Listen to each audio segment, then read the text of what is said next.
మేనిఫెస్టోలో ఇచ్చిన దాంట్లో పరిపాలన రాజధాని మనందరికీ కావాలా వద్దా? కావాలని అందరూ కూడా గట్టిగా కావాలని చెప్పండి, గట్టిగా.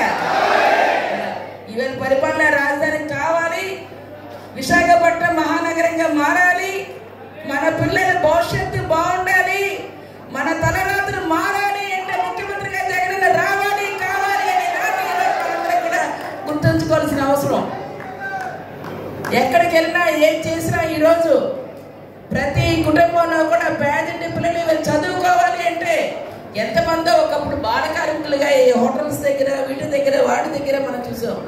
ఈరోజు చక్కగా తల్లిదండ్రులకి పిల్లల్ని బడికి పంపినందుకు అంతా తనే పెట్టుకొని అమ్మఒడి కార్యక్రమంలో ఇంకా దాన్ని ఈరోజు 17,000 రూపాయలు చేసి మేనిఫెస్టోలో మనకి ఇచ్చారు. ఒక్కసారి మనకి ఇచ్చినవి అభూత కల్పనో చెయ్యనివి చెప్పడము అలాంటి మాట కాదు.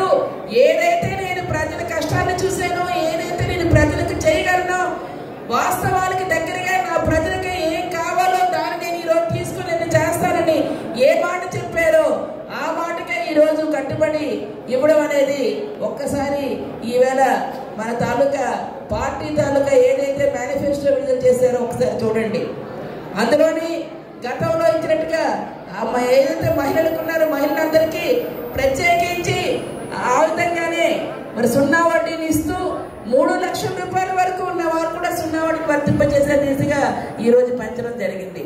మరింత ఆర్థిక స్వావలంబన దిశగా అక్క చెల్లెములు చూడాలన్న ఆలోచనతో ఈరోజు తీసుకుని వెళ్ళి చేయడం జరుగుతుంది. అంతేకాకుండా మన పిల్లలు చదివితే గతంలో కంటే ఈరోజు దాంట్లో 3వ తరగతి నుంచి బైలింగ్వల్ పుస్తకాలు ఇంగ్లీషు తెలుగులో